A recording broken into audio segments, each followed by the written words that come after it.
Welcome to another edition of Odyssey House Journals. I'm Randall Carlisle, along with my co-host, Rachel Santizo. Hi, Rachel. Hello. I'm putting you right on the spot and shocking you right off the bat. Have you ever smoked pot? Yes. Okay, I have as well. I haven't recently because I've been in recovery for a long time, and I'm trying to stay totally sober. But describe the way you felt when you smoked pot. Okay, so interesting enough, though, I think I have a different effect than most people. When I smoke pot, I actually get paranoid. So it gives me a paranoid feeling, and I'm looking out the windows and I'm wondering what's happening. So I actually get paranoid. Okay, I think what is stereotypical, I get sort of laid back and my eyes puff up a little and I say, wow, I don't feel like doing anything except eating Doritos or something. Right. And so the reason I'm bringing this up is there was a new study that I came across yesterday of 20,000 adults that they followed through a 10-year period of pot smokers versus non-pot smokers. And this shocked the hell out of me that they claim that regular pot smokers tend to exercise more than non-pot smokers. I'm pretty shocked by that too. Who did this study? It was a national study by a magazine called Health Day.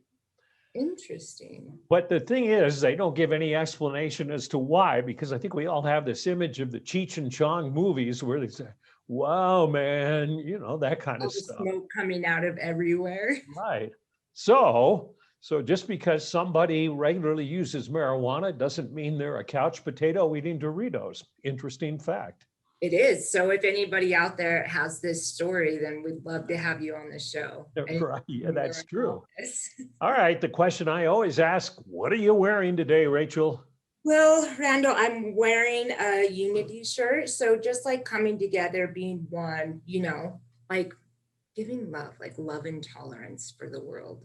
And so, yeah, uniting makes the world a better, peaceful place. Gee, if everyone in the world wore a shirt like that and believed in its message, we might have a better world, do you think? Absolutely. I'm pretty sure I know. Of course, being a former news guy, I'd say if everybody believed in that and that's the way the world was, we wouldn't have any news to report. Ooh, I think that's fair as well, too. It would all be like rainbows. Yeah. And sparkles. It would all be happy news, and you'd say all these wonderful, uplifting stories, and people would leave watching a newscast saying, wow, I feel better about the world. Ooh, that's an interesting thought. Oh, I'm not sure that's going to happen in our near future. All right, we've covered pot, we've covered your t-shirt, and we've covered how to improve the world. Let's introduce our guest. Today, we get the honor of hearing from a woman that is an incredible leader. I like to call her, she kind of has this like boss status because she's a leader and she's empowering and she holds boundaries and she's just an overall fantastic woman. So without further ado, Sherry Moreno. Hello, Sherry. Hello. Thank you. That was a beautiful introduction. I heard you wrote it for Rachel to read. I wish I could take credit for that. That was very, very nice. Thank you. So you haven't always been this wonderful, uplifting person, I presume. So could you maybe just recap a little of your past life, and then we can get into all the reason Rachel said all those good things about you. Yeah, absolutely. So, I have a very similar story, as we all do. I started using substances at a relatively young age. It started with, weed and alcohol and over-the-counter pills in junior high. Junior high. So about 13 is when I was smoking weed on the weekends with my friends, drinking alcohol, taking over-the-counter pills, getting suspended from school. I was a fighter. I was just a troublemaker, a rebellion, just had a lot of energy as a kid. And I came across meth when I was about 14 years old. And literally, I remember very vividly the very first time I ever used it, it was if I could use it, I would. If I wasn't in detention or if I wasn't in a juvenile program, I was trying to get my hands on meth. And so Why? it gave me this feeling that I never had. And I struggled along, or I mean, for a lot of my life as a young child, just kind of feeling like I just really didn't fit in. I come from a very diverse family. My mother has 4 daughters, but we all have different dads, and each of us are different ethnicities. And my lineage, my dad is Spanish, but out of all my sisters, I look white. I'm the whitest. I had light hair, light eyes, light skin. And I just always felt like I didn't really fit in. Even with my older sister, I looked up to her so much, but she was Mexican and dark skinned and dark colored and just like this really tough person. And so for a lot of my life, I felt like I just really didn't know where I belonged. And so as soon as I used meth, there's a little bit of backstory behind that too. So both my parents are addicts, and my mom was a meth addict as well. And it wasn't about until I was 12 that I started realizing, there's stuff going on in the house. Like all the adults are going to the bedroom and closing the door, and they come out and they look like super hot or super happy. And so it was almost like, what's going on in that room, and curiosity kills the cat. And so when I realized the dynamic going on in my house, and then the group of people that I was also hanging out with, when the opportunity presented itself, it just seemed natural. And so I never went back, I guess. I used meth, and that was kind of where my direction and all of my energy went to. But very quickly, I got in trouble. Very quickly. So the first time I was ever locked up was 15.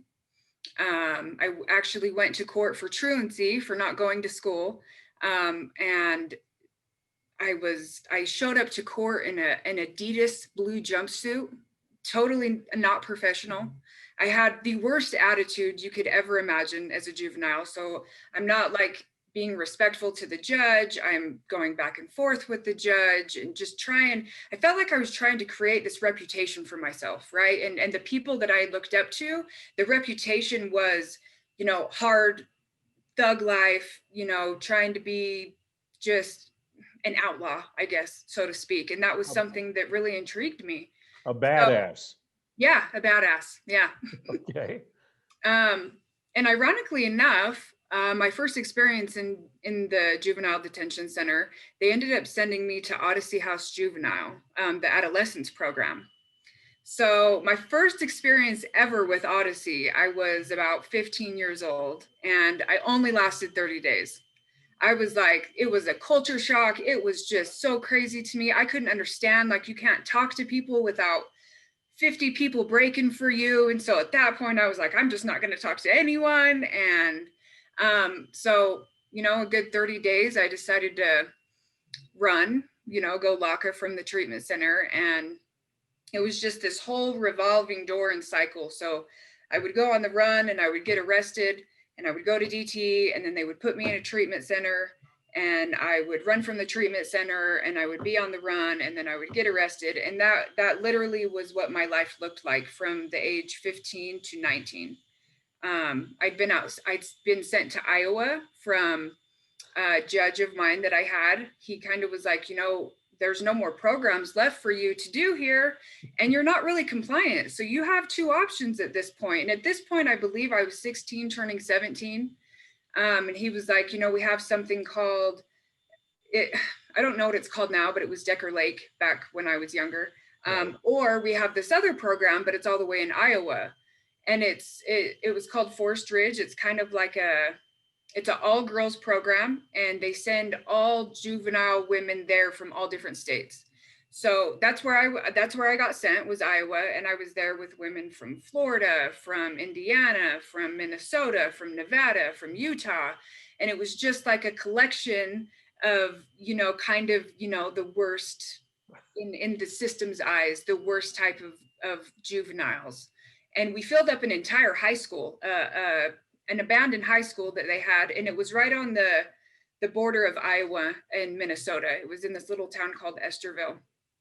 And it was pretty amazing. They broke us up in cottages, and there was like a behavioral cottage, and then there was a substance abuse cottage, and that was the one that I went to. And then there was a mental health cottage, and there was some other cottages. And we, I was there for a really long time. I was there from, I think I turned 17 there, and then I wasn't able to come back until I was 18. And so that was a pretty different experience for me.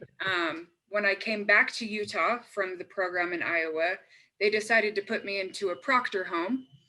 And still to this day, I talk to this family. These people were like God sent angels to me. What's a Proctor home?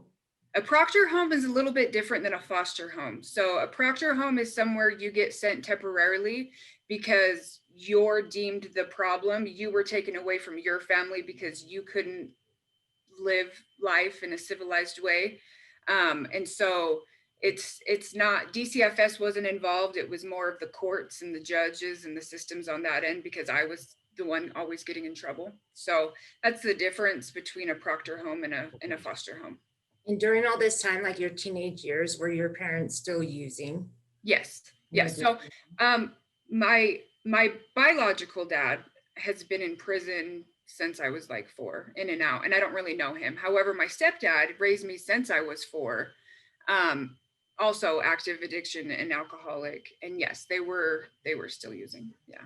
I've always had this question of okay, if you figured out that they're going in the other room to do meth and everything, when they found out you were doing meth, did you get it from them, or where'd you get it? And then how did they respond? I mean, it'd be hard as a parent if I'm a meth addict and I find out you, my daughter, are doing meth, it'd be hard for me not to be hypocritical and say you can't do that. Yes, very good point. I like that you bring that up. So when my mom realized what I was doing, at first she tried to put her foot down, and for good reason, right? Even though she's in active addiction, she's probably like, hey, I'm trying to save you from what I know to be true. However, with my mentality and my attitude, I just fueled that with like, you have absolutely no room to tell me what to do or how to act or whatever the case may be. So I would run away from home too, just to avoid that conflict. And then there was one day where I came home and I was like, I'm kind of sick and tired of sleeping at other people's houses and not really having nowhere to go. So can I come home? And at that point, I don't really know what my mom's reasoning or justification was, but I did start getting high with her. So at that point, it was in-house. And looking back now too, I'm just like, I was trying to get what I wanted, and that was the only thing that was important to me. Nothing else was important to me, not having a healthy family or, not good parents, but, parents that are going to tell you what to do and try to give you the direction of life that you should go. I just wanted to make sure my needs were getting met.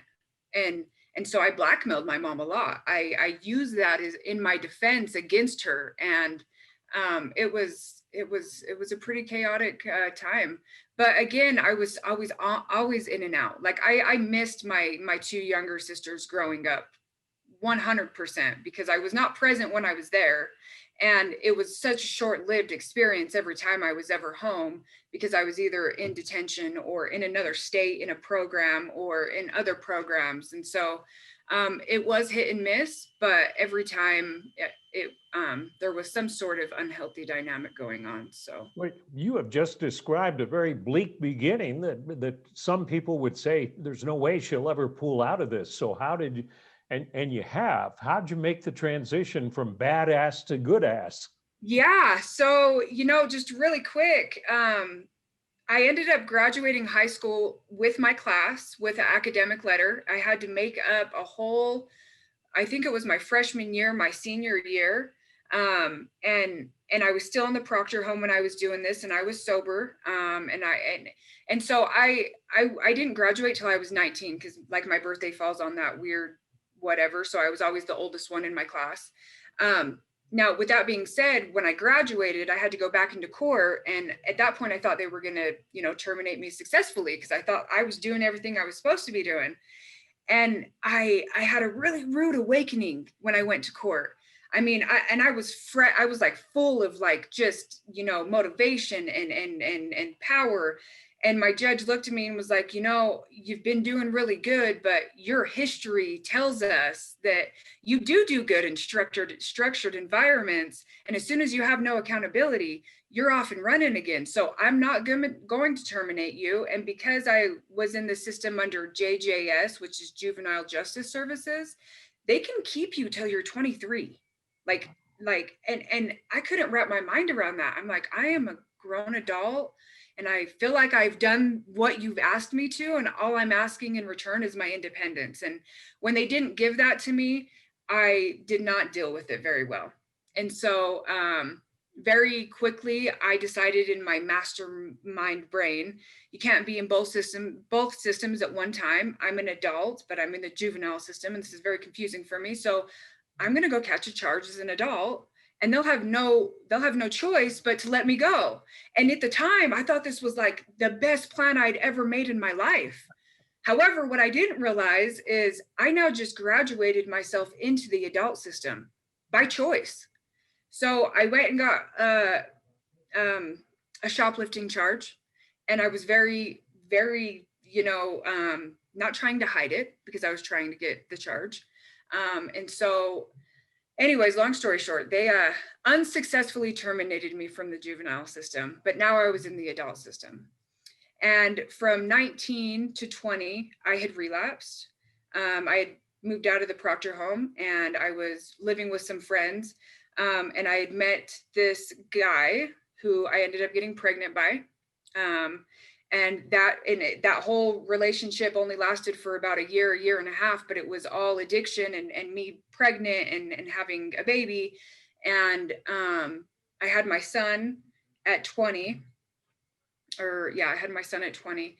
And then by 21, I was in prison on a 5 to life. Ooh. And I did 6 years in prison. So I look back and it was just very fast moving, and I was directing the path that I was going on. Never in my life did I ever think I would end up in prison on a 5 to life. Never. I mean, I thought maybe I might end up in jail a few times, but never prison. And so I had my son. There was a situation that happened with the dad, and the dad was from Mexico on a visa. He got deported.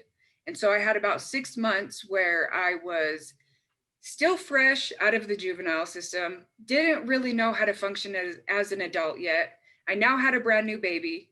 I had my addiction, and I started hanging out with my sister and some of the crowd that we were hanging out with, and they were gang members. And I was just such in a down and out place. I remember I didn't see anything fixing anything for itself in my life, and I couldn't stop using.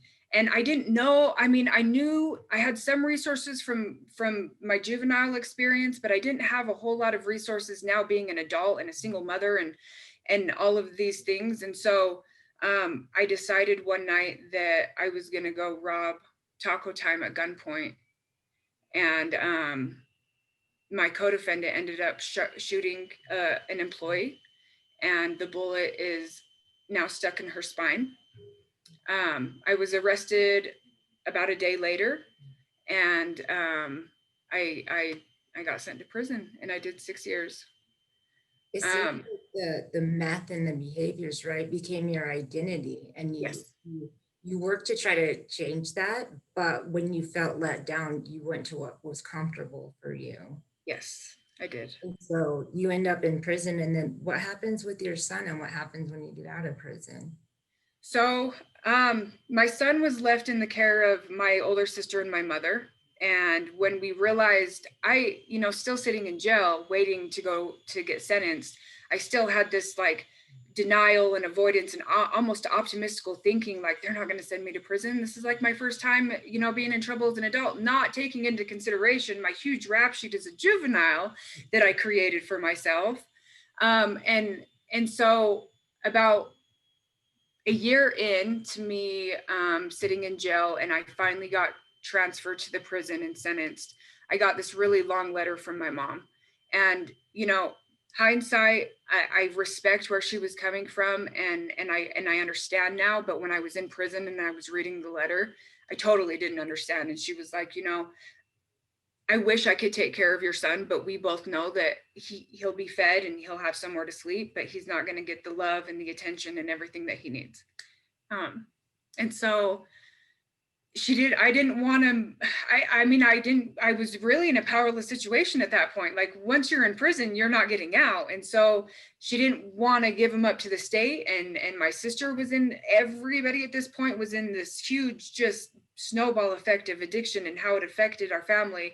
And so the only thing I could think of was try to find his dad, because if he can't be with me, you know, maybe he can be with his dad. And so she did some footwork and she got a hold of his dad down in Mexico, and jumped on a Greyhound and drove all the way down to the border in Arizona and handed my son off to his dad. And my son has been in Mexico ever since. He will be 12 years old this year. I have seen him twice.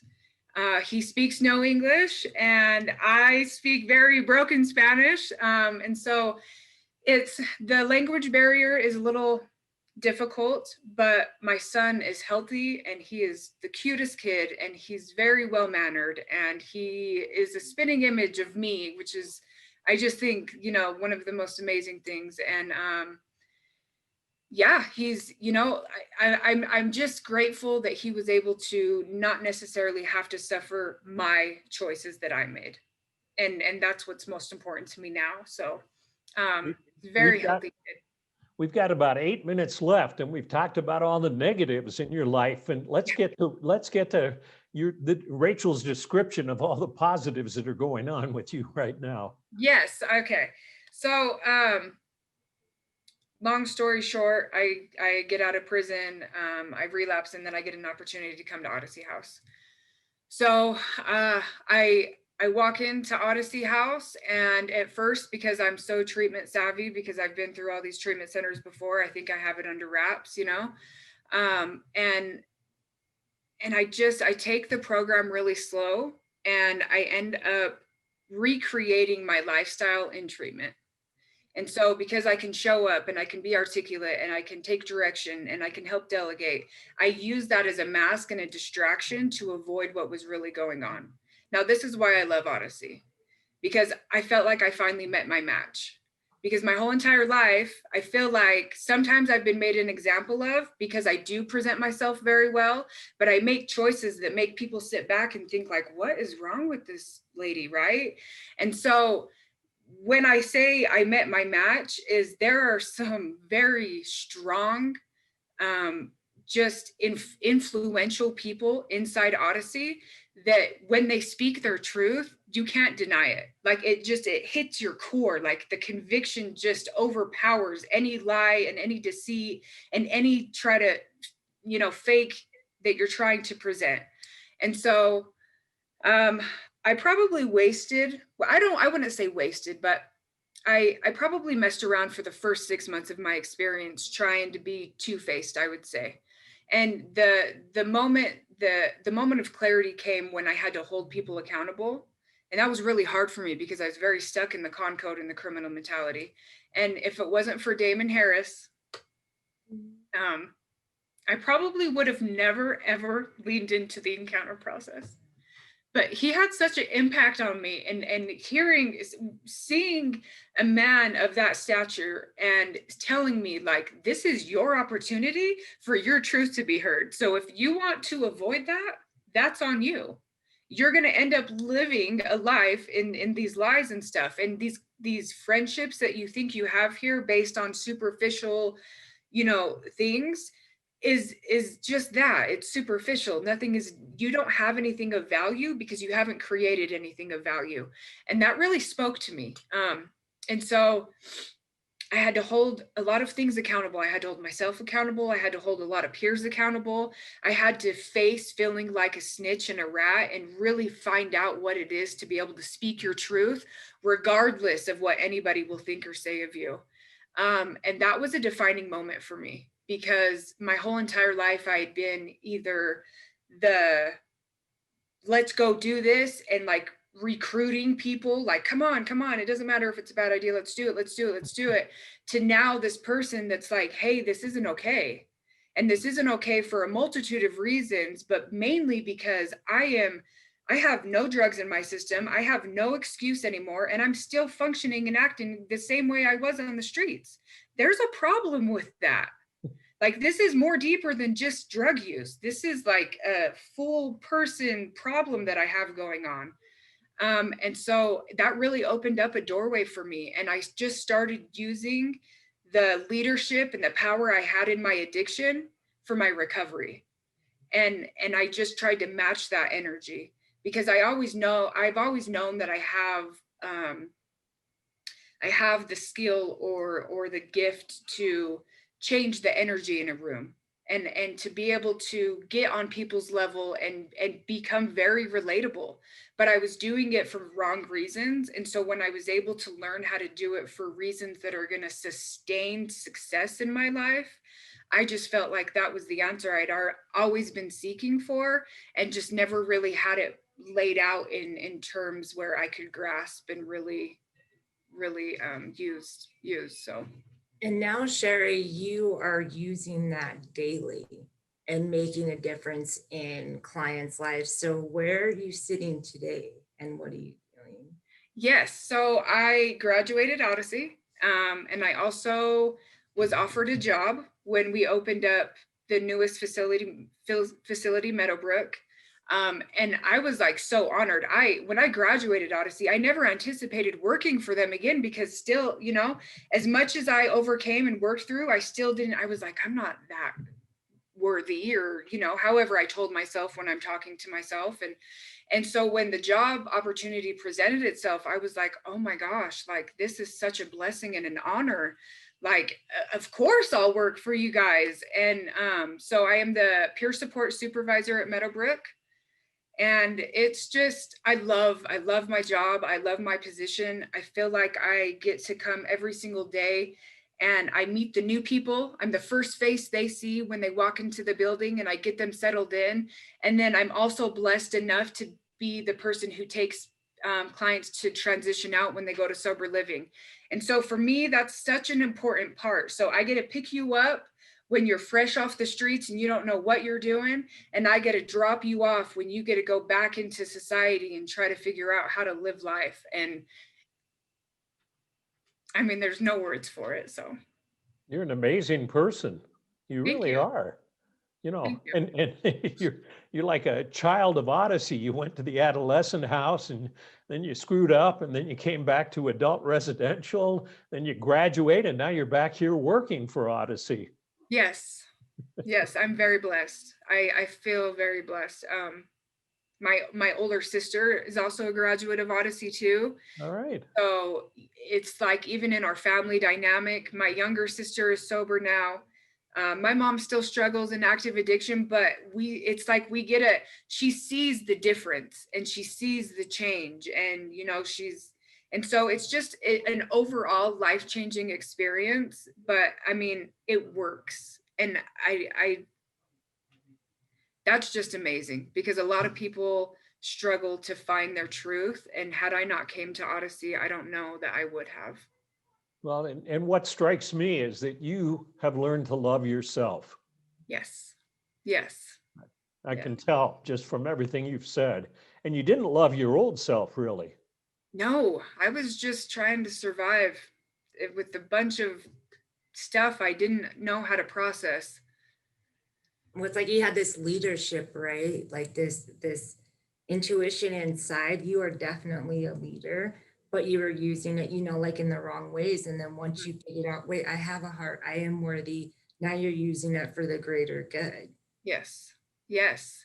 Yeah. And that's so relatable to everyone else, right? You find such strong personalities, such creative people inside these walls, and you just want to sit them down and be like, I want to shake you. I wish you could see what I can see, and we know we can't force anything on anyone. And that's another thing that I like, but we always wrap back around.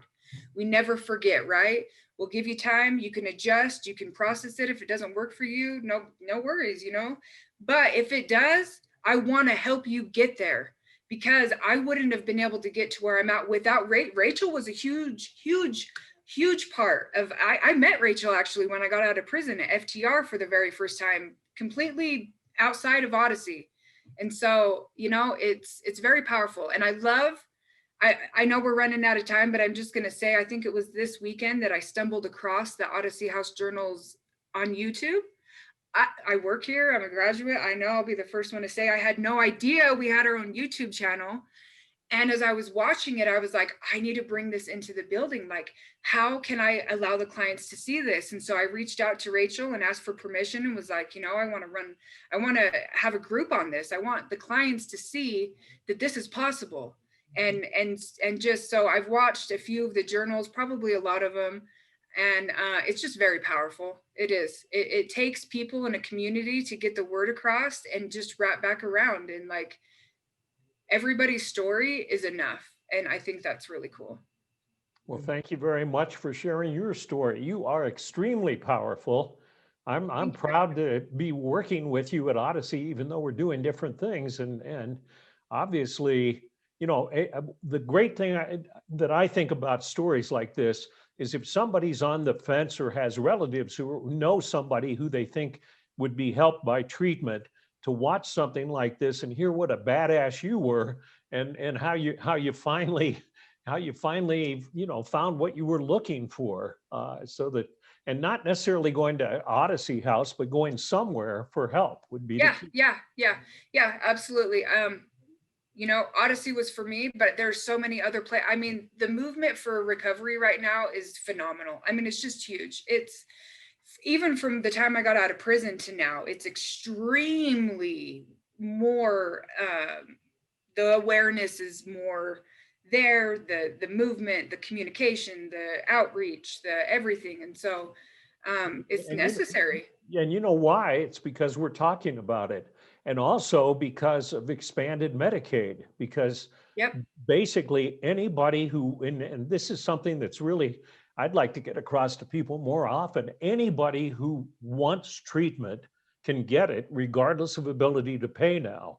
And that wasn't the case before. So, no, you like literally had to get in trouble if you wanted treatment. I remember being stuck in those days because I had family members that wanted treatment. And I'm like, dude, unless you go commit a crime, you're not going to get help. And so I'm very, very happy that it's not that way anymore, because our prisons and jails are already overpopulated. And I can tell you right now, my experience in prison, 6 years, probably 98% of the women in there all had a substance abuse problem. Sure. So Well, thank you very much for being our guest. Yes, thank you. You've been wonderful. Rachel, you found another great guest. Thank you. Thank you. Yeah. Thank you for watching another edition of Odyssey House Journals.